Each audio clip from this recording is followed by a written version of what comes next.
Hey, this video will show you a very quick, simple way without any apps on how to recover deleted photos from your iPhone or recover deleted photos from iPhone.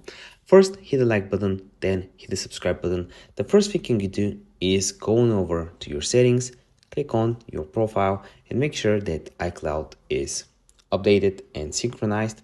If it is, when you go on photos here, or when you go back and click on photos right here, if you've deleted some photo from your tablet or phone or whatever, it might still be in your iCloud, so you can find it if everything is synchronized. The next thing you can do is actually go over to your Photos app. From there, you want to go down to the bottom, click on recently deleted, and then you want to click on some photo, just like this one.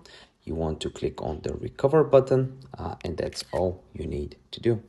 If this video helped you out in any way, make sure you give me a like. If you're still having any issues, let me know in the comment section down below, and I would love to help you out. See you next one.